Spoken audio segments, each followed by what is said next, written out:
Good morning, fourth grade, and welcome to week 4 of our Read Aloud of Holes.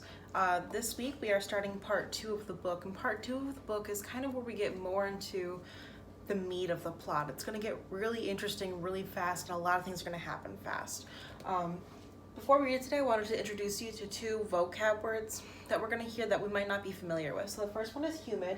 Humid is a type of weather when it's not only really hot, but it's really sticky, and you can kind of feel like the moisture in the air. That's what it means when it's humid, is you can feel like the moisture in the air. Like when your parents say, oh, it's humid out here, it's sticky out here. It's kind of like you can feel how wet the air is, even though it's super hot.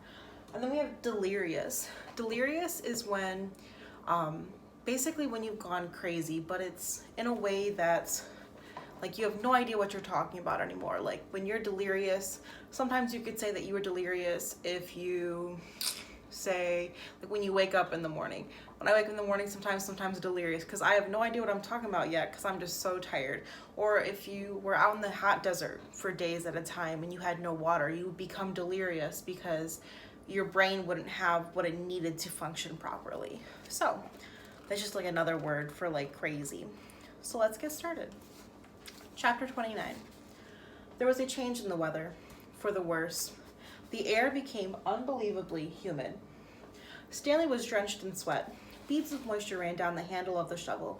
It was almost as if the temperature had gotten so hot that the air itself was sweating.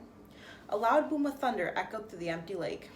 A storm was way off to the west, beyond the mountains. Stanley could count more than 30 seconds between the flash lightning and the clap of thunder. That was how far away the storm was. Sound travels a great distance to get across the barren wasteland. Usually, Stanley couldn't see the mountains at this time of day. Now, however, the sky was dark off to the west, and every time the lightning flashed, the dark shape of the mountains would briefly appear. Come on, rain, shouted Armpit. Blow this way. Maybe it'll rain so hard it'll fill up the whole lake, said Squid. We can go swimming. 40 days and 40 nights, said X-Ray. Guess we better start building us an ark. Get us 2 of each animal, right? Right, said Zigzag. The horizon lit up with a huge web of lightning. In that split second, Stanley thought he saw an unusual rock formation on top of one of the mountain peaks. The peak looked to him exactly like a giant fist with a thumb sticking up. And then it was gone. Stanley wasn't sure if he had seen it or not. I found refuge on God's thumb. That's what his great-grandfather had supposedly said after Kate Barlow had robbed him and left him stranded in the desert. No one ever knew what he meant by that. He was delirious when he said that. But how could he live for 3 weeks without food or water? Stanley asked his father. I don't know. I wasn't there, replied his father. I wasn't born yet. My father wasn't born yet. My grandmother, your great-grandmother, was a nurse in the hospital where they treated him.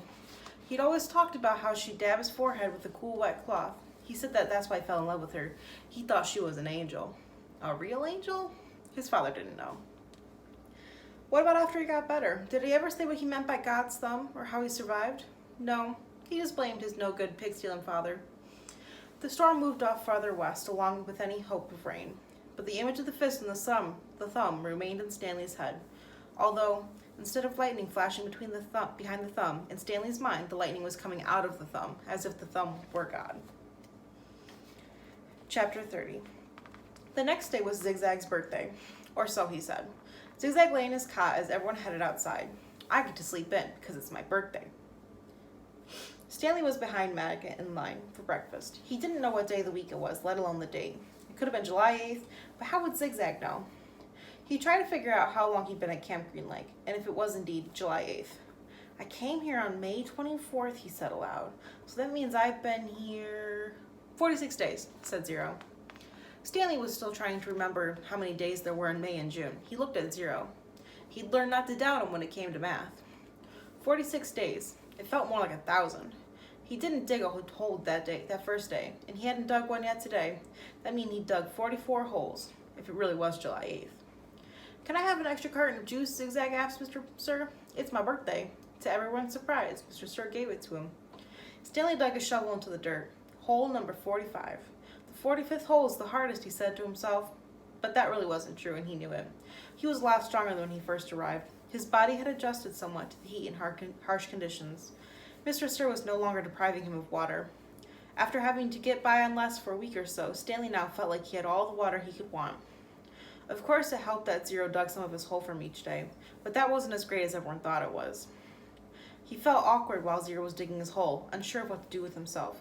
Usually, he stood around for a while before sitting off by himself on the hard ground with the sun beating down on him. It was better than digging, but not a lot better.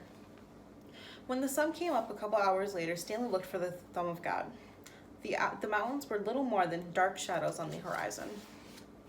He thought he could make out a spot on the top of one of the mountains where it seemed to jut upward, but it didn't seem very impressive. A short time later, the mountains were no longer visible, hidden behind the sun. It was possible, he realized, that somewhere near where Kate Barlow had robbed his great-grandfather.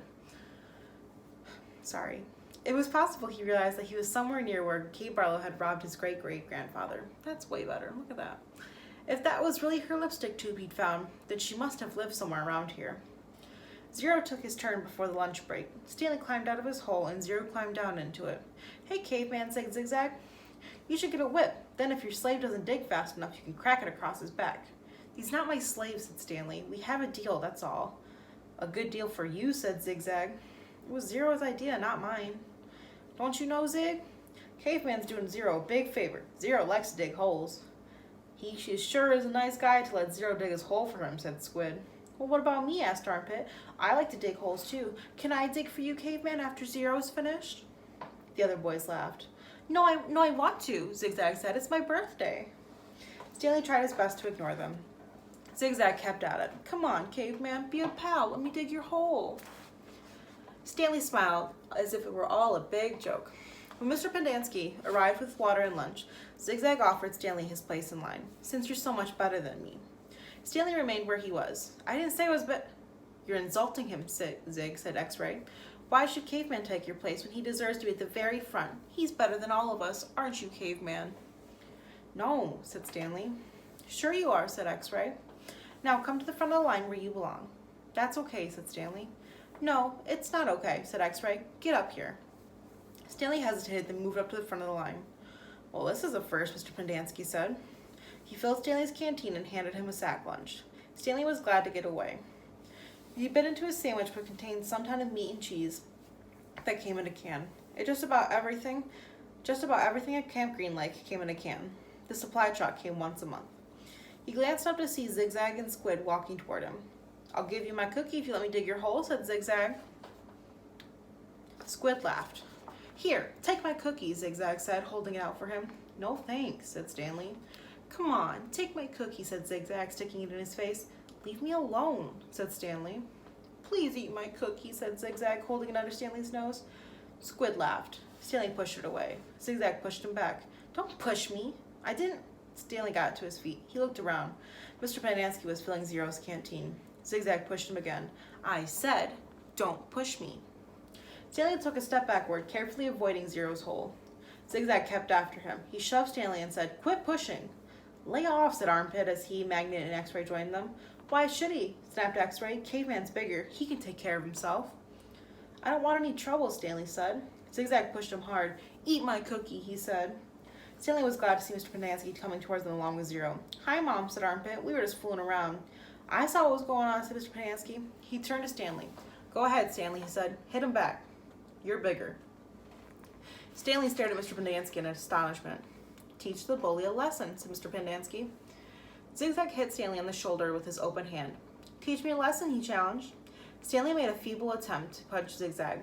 Then he felt a flurry of fists against his head and neck. Zigzag had a hold of a collar with one hand and was hitting him with the other.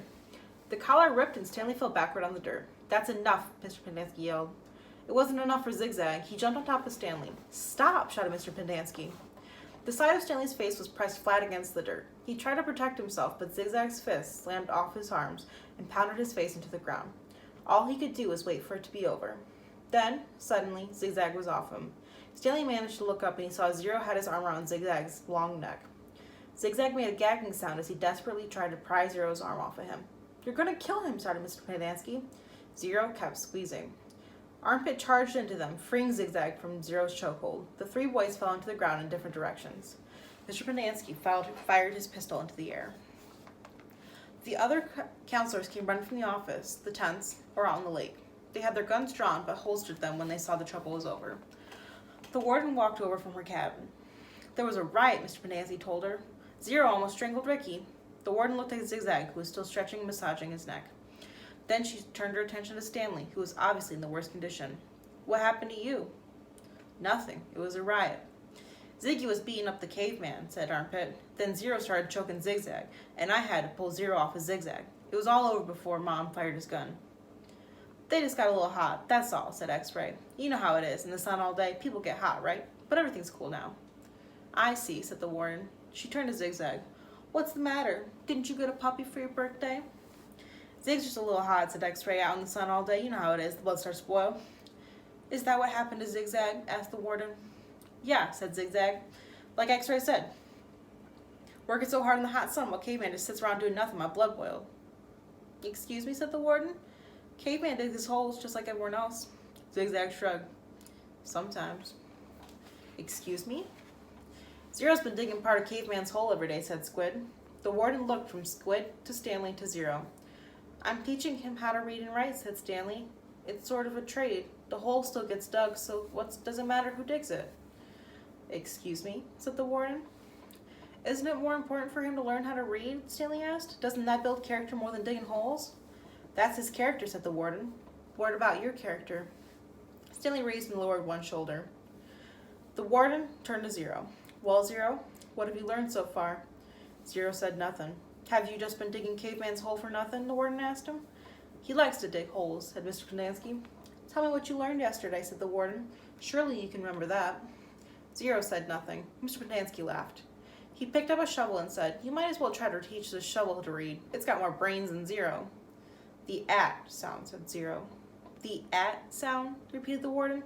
Well then tell me, what does C-A-T spell? Zero glanced around uneasily. Stanley knew he knew the answer. Zero just didn't like answering questions. Cat, Zero said. Mr. Pendanski clapped his hands. Bravo, bravo, the boy's a genius. F-A-T? Asked the warden. Zero thought a moment. Stanley hadn't taught him the F sound yet. F, Zero whispered. F, at. Fat. How about H-A-T? Asked the warden. Stanley hadn't taught him the H sound either. Zero concentrated hard and then said, Chat. All the counselors laughed. He's a genius, all right, said Mr. Pendanski. He's so stupid he doesn't even know when he's stupid. Stanley didn't know why Mr. Pendanski seemed to have it in for Zero. If Mr. Pendanski only thought about it, he'd realize it was very logical for Zero to think the letter H made the ch sound.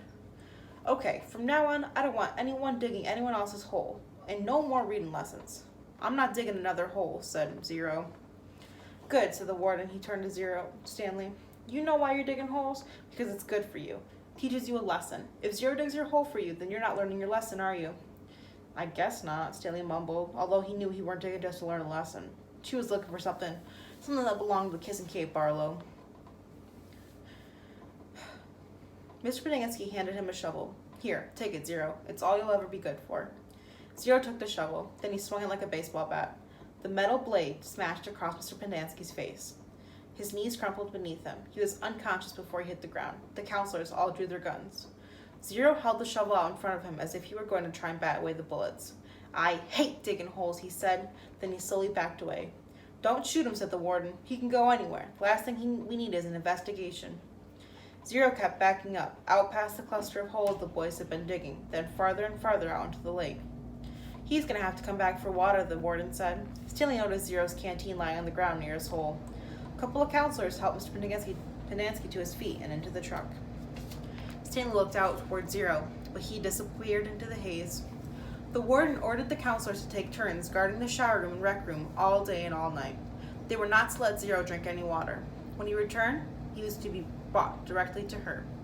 She examined her fingernails and said, It's almost time for me to paint my nails again. Before she left, she told the 6 remaining members of Group D that she still expected 7 holes. So, pretty dramatic there at the end. I wonder what's going to happen to Zero. See you guys next week. Well, tomorrow.